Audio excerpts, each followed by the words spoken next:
mother, a son, lives changed forever. All over a cell phone. Roll footage.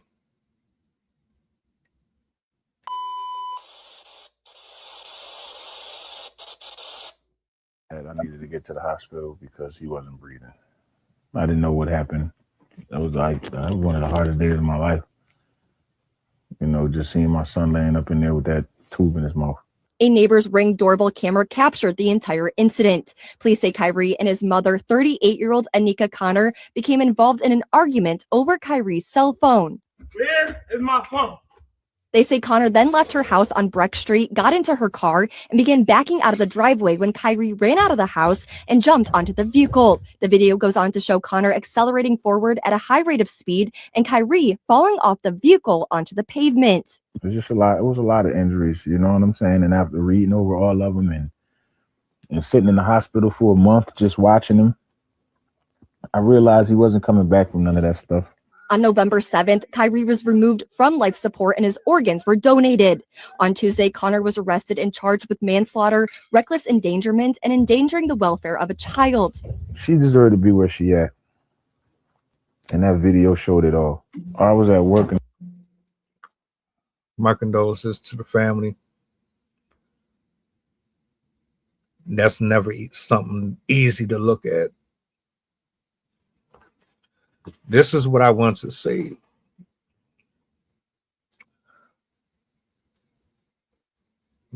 Parents, you have to find a way to break the cycle. Period. Social media should not be raising our loved ones. The generational curses that you carry with you have to be broken.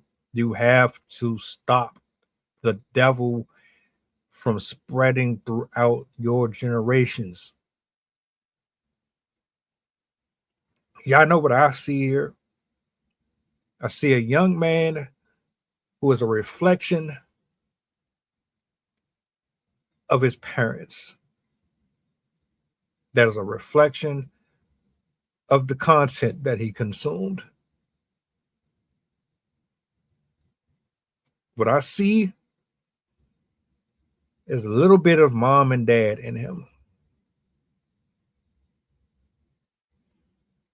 The pieces of them that were never corrected before they consummated and conceived the child that they unfortunately had to bury. What am I talking about? You are what you reflect. Your traumas, your attitude, your ego, your pride, your dismissiveness. You didn't work on that stuff. You passed it along. He inherited. So when he's responding and reacting how he is, it is because of you. It's because you didn't have boundaries. It's because you spoiled him. It's because you allowed him to be introduced to so much darkness in this world, and you didn't put restrictions on it.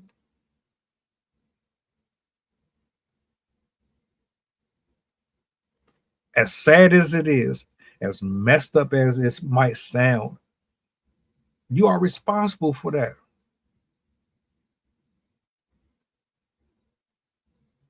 Why doesn't he know how to control his attitude or his anger?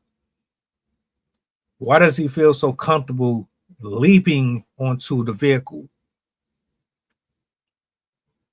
raising his voice at you like that, being so demanding of a device? Why is he so obsessed with it?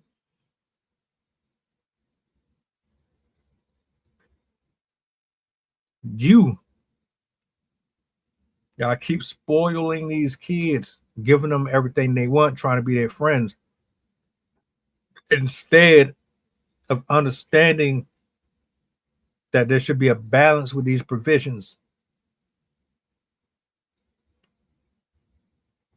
And you keep dumping your crap on everyone else and expect them to do something with it. And they suffer from it. Now, ma'am, you know damn well you had no business doing what you did with that vehicle. None. None whatsoever. But that's how I know that things inside the household was not always pleasant. Because if you were willing to do this to your own kid, I know it was nasty in there. I know communication was horrible. I can already tell how your mindset is just off of this alone. This is why we are here. This is why this is a conversation. This is why you about to go to jail.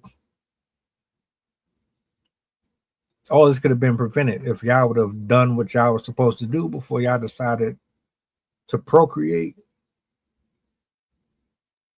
Been responsible.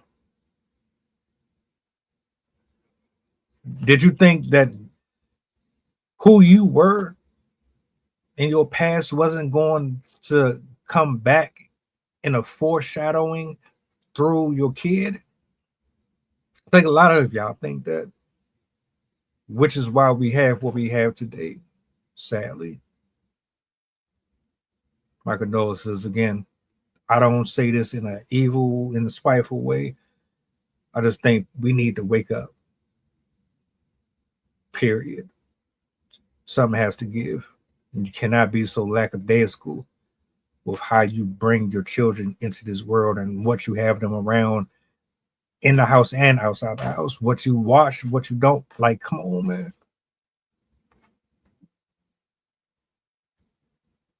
Welcome aboard the flight. This is pilot Pusha talking. We going back to Memphis and coming straight from New Orleans. The estimated time of arrival is about an hour, and I can turn your ghost if you try and play with my power. So when you look up and see the sun flashing, stay in your seat. If the flight attendant say you making trouble, then we got beef. The turbulence might get rocky. You better not spill your food. This is brand new plane. If you get it messy,